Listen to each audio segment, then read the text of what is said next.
Emotions, right? Emotions, of yeah. a person, attending a rock concert, right? Yeah, so that is so wild. You're so pumped up, and then you're drinking this. That's something wild and crazy. I would say I would always drink that.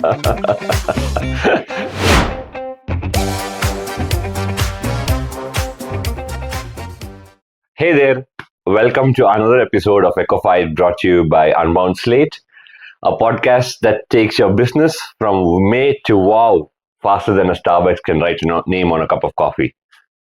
Yeah, so this is Parvati, and I'm Aravind. and we're going to discuss some of the interesting things today. Something that makes you the Beyonce of your industry. Okay, what is that, Parvati? It's like being the smartest, Okay. not the loudest. Yeah, so it's not like being your ex Okay. who keeps you calling 15 times a day, and you don't know why they're calling. You don't have anything to talk to them. They don't have anything to talk to you. Okay. But then you have obligated to talk. Okay. Right? So don't be that. Don't be that. Okay. Don't be that.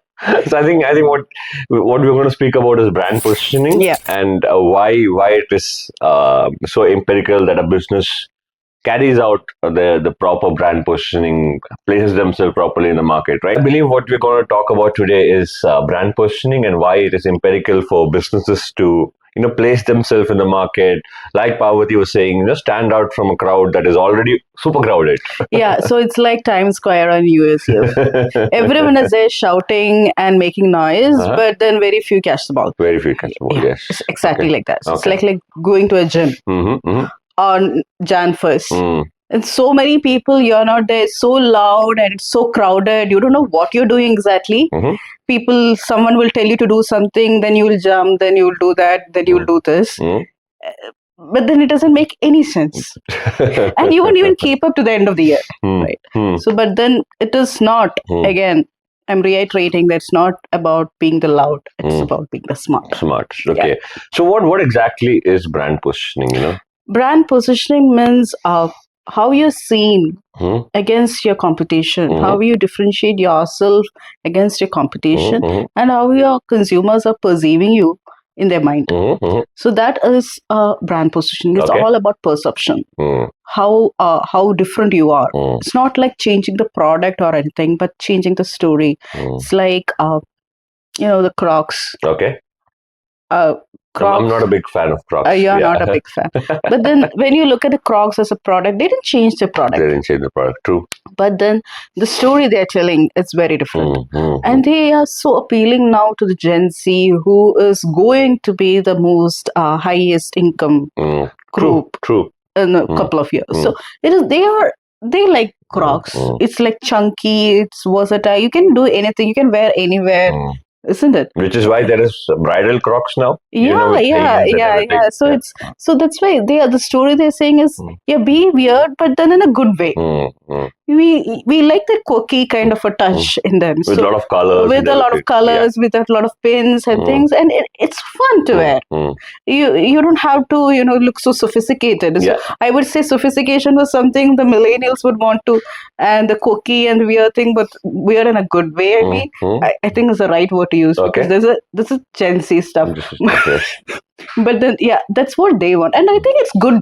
I think it's you're making yourself relevant in the generation. That is very important. You're making yourself very relevant. If you're not there, if you're not relevant anymore, you cannot survive. It's like Superdry.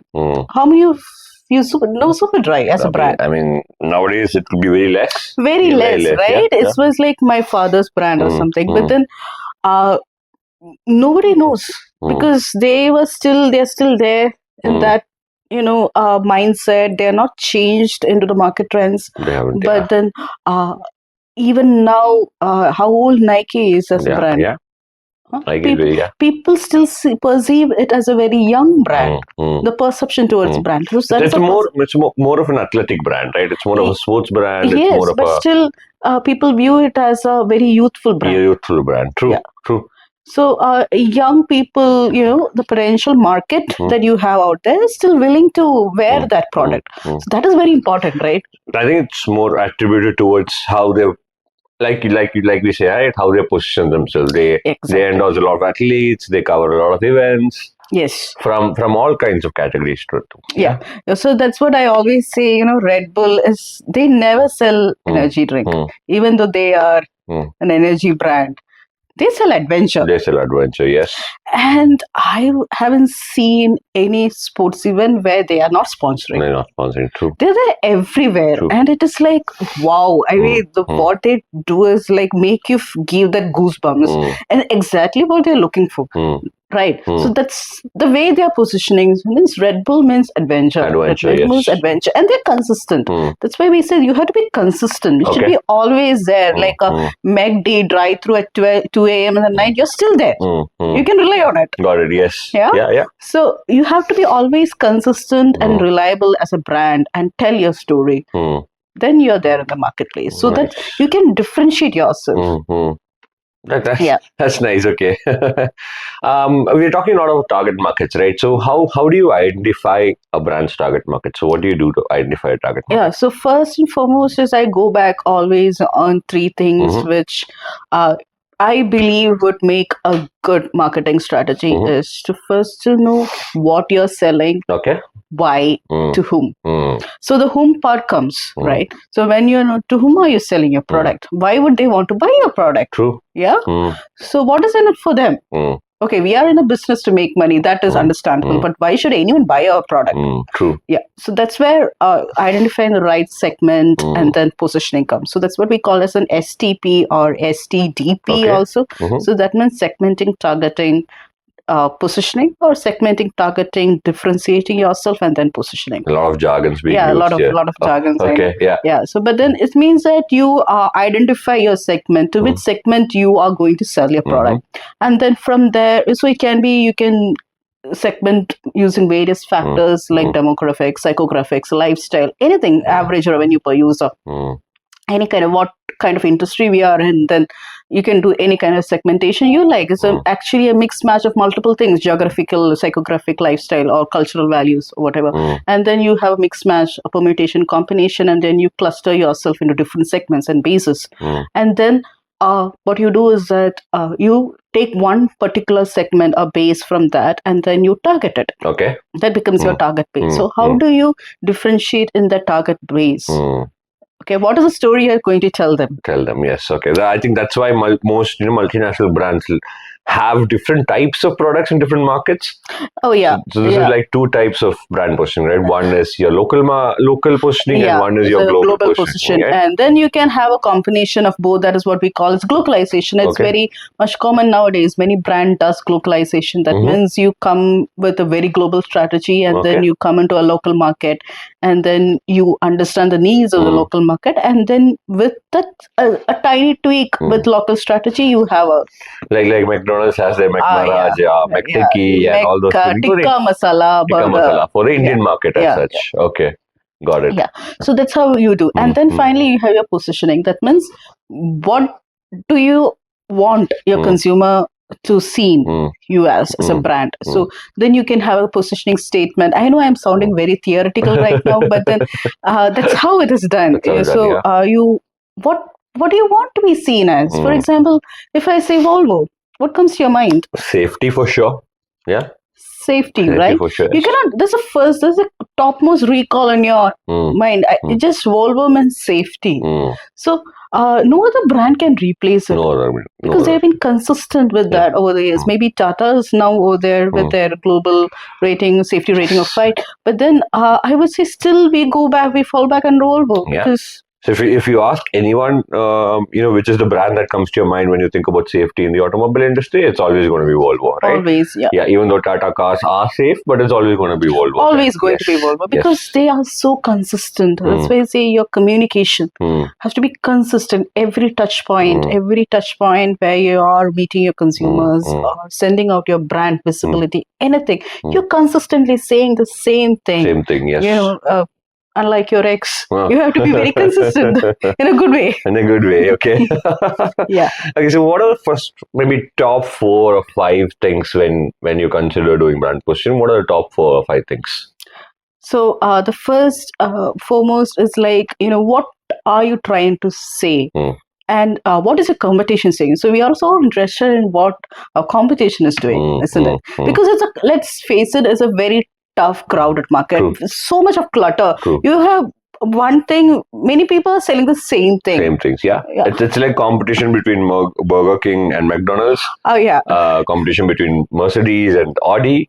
Yeah. They have wars going on everywhere. Billboards, newspaper ads. It's fun. I mean, such competitions are healthy. Yeah. I'm saying that at the same time, even when a very small industry is doing something, it's typically all the same thing. Maybe, so how are you different from your competition? So one thing we have to be very clear. So for that, we need to know what our competition is doing. So we do a couple of competitive analysis and a competitions analysis.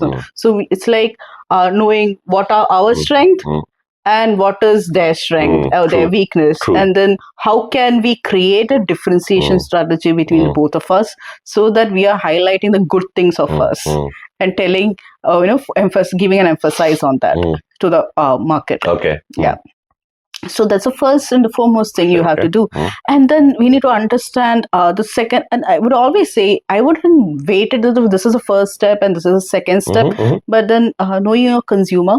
Yeah, very important. Very important. So because if we are not understanding the changing dynamics of consumer sentiments, for example, how Duolingo has done it. Duolingo, yes. Yeah. So it's that sassy owl mascot.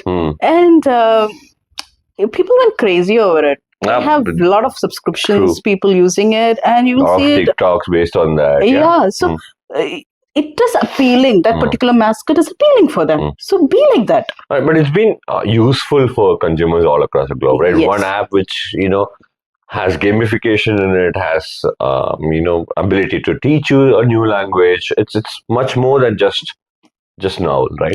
So it's not just, see, you would have a very great idea. You can build something that is so unique, something that is like, wow, it's not even there. But if your consumer is not perceiving a value in it, what is the point of that? True. Agreed. At the end of the day, if it doesn't reach your consumers or it doesn't appeal to your consumers, if it is not appealing, then what is the point in having something that is so good if nobody is there to buy your product? True. Right? That's why even though rice, oil, they're all necessity items, right? But then they also have to do their positioning. They also have to do their branding, their marketing. Exactly. Why? The question remains why, right? So I was actually reading an article on coffee consumption in India. Okay, so we are the world's highest tea consuming country in the world, right? And for us, like, tea is something which we need. We drink tea like 2-3 teas in a day. Yeah. Right. Hot beverages, yes. Yes. So we are so much into tea, but then we have a very good population drinking coffee. So there are different categories. You have like our old age something. Again, I would say you can rely on is instant coffee. Okay. Easy to make, quickly available, and it's there always. So that is why you have a huge penetration of instant coffee brands like Nescafe and Brew. They are all over. In every house will have an Nescafe coffee or a Brew coffee, right? And then you have your another one segment which is slowly coming up is your artisanal coffee. True. Yeah, True. Fancy, sophisticated cafe-style coffee, right? Not exactly cafe style. Cafe style would be like Starbucks and Coffee Day coffee. I'm not talking about such.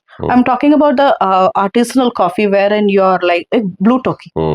Yeah, blue tokai, yeah. So that is where you sit, you experience something different, and you know that you're drinking something very good. True. So it is being targeted for the high income tech consumers, wherein they can sit, they can have a phone call, or they can go on a Skype, do a meeting, whatever it is, but then drink that sophisticated coffee they want, or artisanal coffee. True. So you give what is that doing? Is that you are targeting the aspiration of the consumer segment, isn't it? After all, you're drinking coffee. Coffee as a product is same, but more than that, you're giving them something more. True. Yeah, you're giving them a feeling and an experience, and you're positioning yourself to be very different. So that's how you go to Starbucks. I'm not denying Starbucks or anything, but then it's more of a cafe style where everyone would go to. It's more of a mass production, right? It's like you take your coffee, you go, you sit down, you work, you go, take another coffee, you go, sit down. It's a repeat mode, right? It's a repeat mode. Is more of a very common thing. It is like, I would say, I wouldn't want to wait in a line to get a Starbucks coffee. Right? I would want to sit and then relax, and then someone take the order, and then kind of. So again, that is how consumers are split, right? There are different types of consumers. So I was reading an article on McKinsey which said 70% of consumers purchase based on how brands, appeal to them as such, rather than just, going by the quality or going by the looks or the taste. How the brand positions themselves, the packaging, the entire setup, infrastructure, and that's how consumers want to, use their brands. Yes, exactly. So it's like how you are telling your story. That is what I would always, compare with, like a storytelling, because in the end, that's what we all do. For example, the Liquid Death. Liquid Death, water. Yeah, water company. So, when I say about a mineral water company or a mineral water bottle, what is the thing that comes to your mind? Or the packaging? I mean, it's something that you can't survive without, right? So I don't even think there's a packaging for mineral water. You wouldn't even think. But then if you say a mineral water bottle, the typical bottle, what do we see? What is the packaging of the typical mineral water? It's a normal blue color sticker and blue a bottle, color right? with maybe a mountain or a valley, a blue or green, right? True. Very simple. Very simple design. Branding. Yes. Yeah. The way this Liquid Death, the name itself is very different. It's not like Spring Valley or anything. It's Liquid Death, and they're saying that murder your thirst. And the packaging itself like very different, like how you package your beer cans. Okay. Yeah. The tagline is very, very tagline, yes. And because mineral water industry market is so cluttered, you have a high barrier of entry. So how do you break down that barrier? That's exactly what this particular brand did, and I would say that was a very cool way of doing it. They just went out, created a super packaging, great tagline, and then they just created and entered the market with, and they're not going to yoga studios.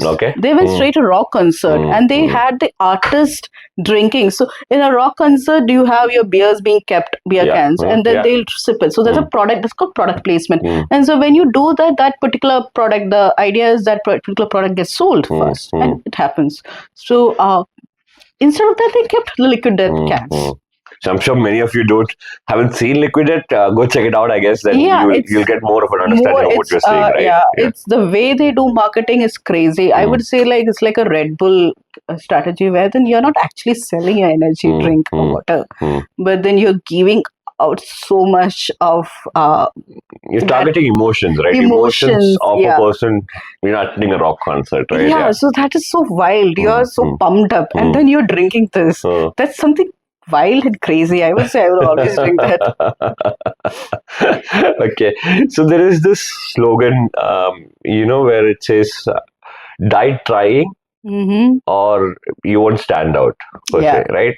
What exactly does this mean? You want to correct me on that statement? Go ahead, Parvati. It's something that sounds very similar to that.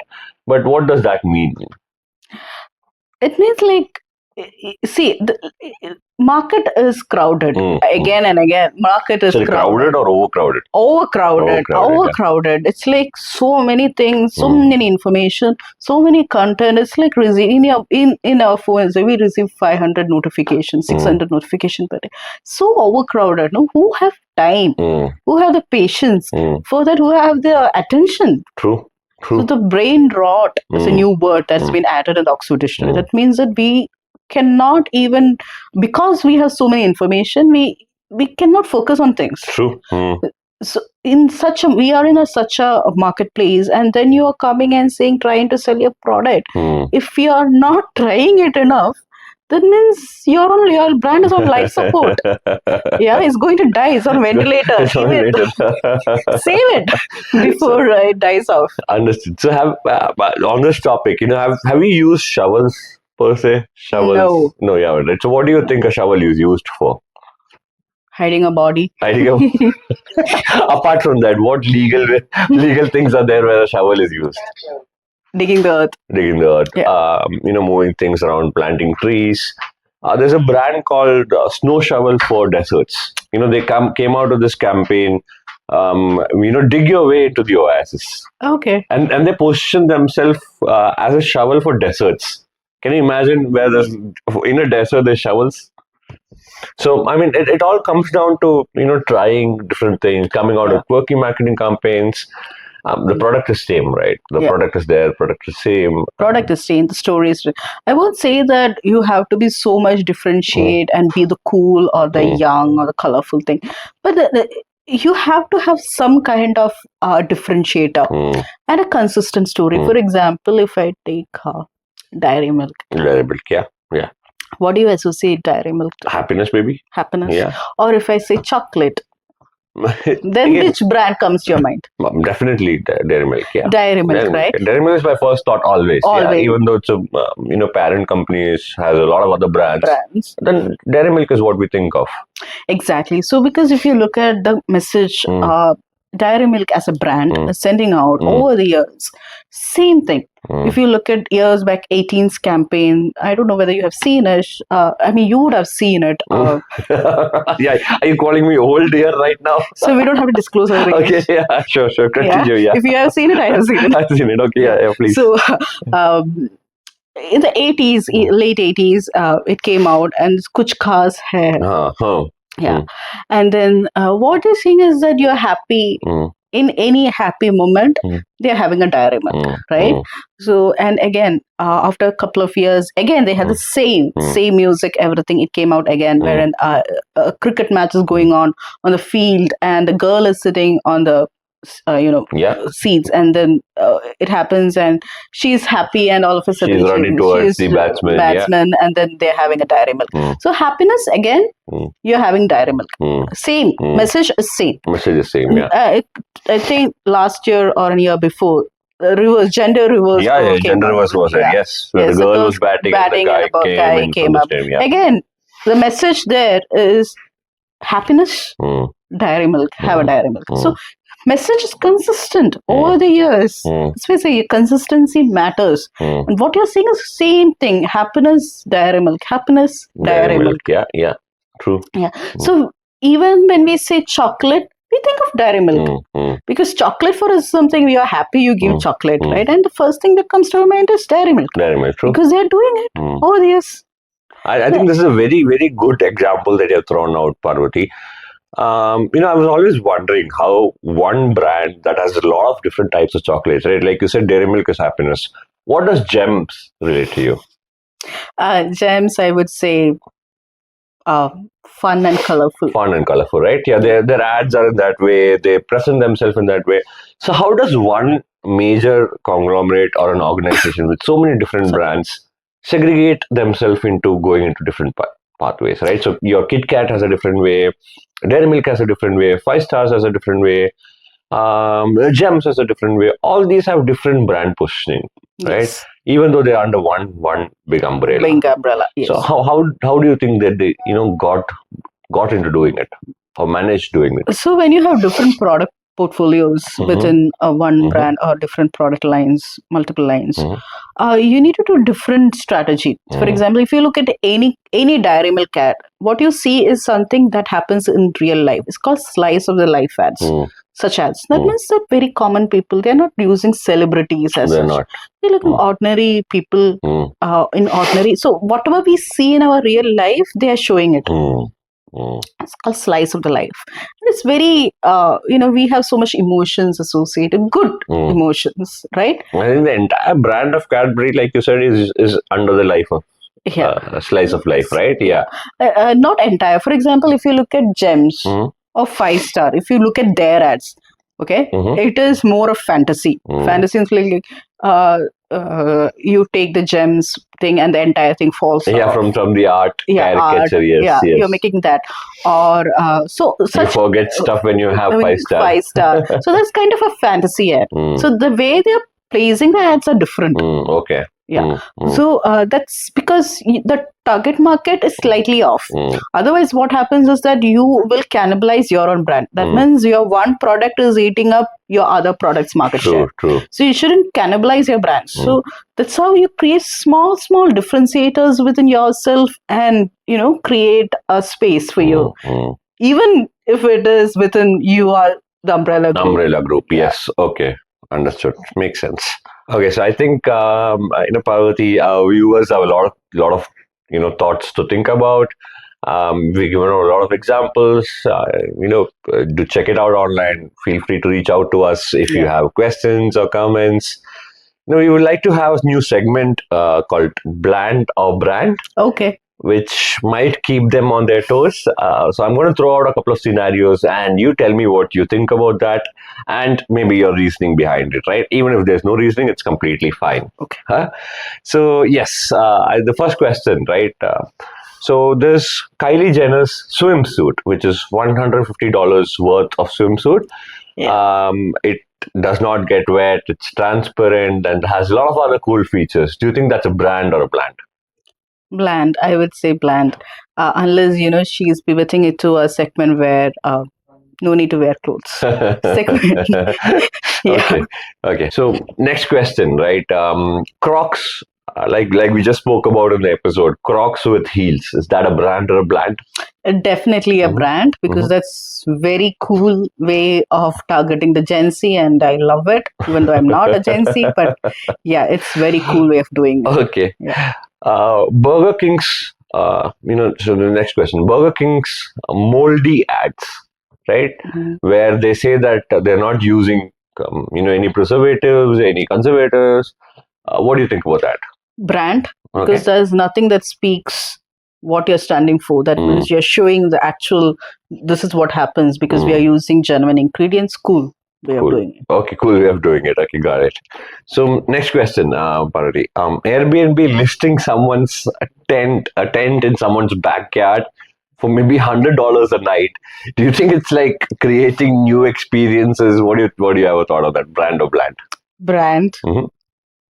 Sounds crazy, but we all like to have an experience even if we are staying next to someone's laundry line. So, brand. Selling experiences, right? Okay, got it. So, okay, next question. This is more of a financial NFT question, right?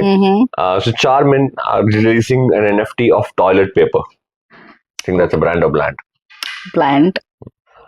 Again, so don't you think that's more of a consumer perception? Someone who follows these kind of stuff. For example, I believe Amitabh Bachchan's painting, which is sold as an NFT, got around 100 crores. See, that's a painting of Amitabh Bachchan. You're talking about toilet paper. I mean, that is actually, you need to use it. I would say that I can use something that is, you can replace it and use, not something as a... I think there was 2 years ago, a photo of an egg going viral on Instagram got how many million views? That was the most viewed and most liked picture on Instagram, right? I'm not saying, so you can create your buzz, but I have my reservations. I would still say it's bland. Okay, you can go against it. Got it. iPhones removing their headphones jack and calling it courageous. Do you think that's revolutionary or just plain stupid? Brand. Okay. Yeah. I mean, they made a lot of money just selling those earbuds, right? AirPods. They released different versions of it. And I believe a lot of other audio brands also started doing this after they did, right? Yes, it has become a cultural icon. You need to have an airport. Okay, next question. So let's say Subway releases a perfume called Udo Subway, right? Would you use it? Bland. I don't want to smell like bread. Even though you want to eat it, right? Yeah. All right, Parvati. So that wraps up the session of this bland or brand. I hope you guys had some fun watching this. Yeah. So you don't have to make your brand funny or anything. You can just make it memorable. Memorable, like yes. Spotify Wrapped. It comes. It's just there once a year. It's very personal, covers everything, it's shareable. It's like getting enough attention. That's it. They have nailed it. So just make it memorable. Doesn't mean that you have to go over and beyond and do something extravagant. Just make things memorable. This memories matters. Memories matter. Okay. Yeah. So with that point, we close off this episode. Stay tuned for more. In the next episode, we're going to talk about Gen Beta. Nice. Yeah. Okay. So let's see what Gen Beta is. I'm not giving much things. Okay. So stay tuned. To hear us speaking on what Gen Beta is, and I think that's more than enough, right? Signing off, guys. Thank you. Thank you.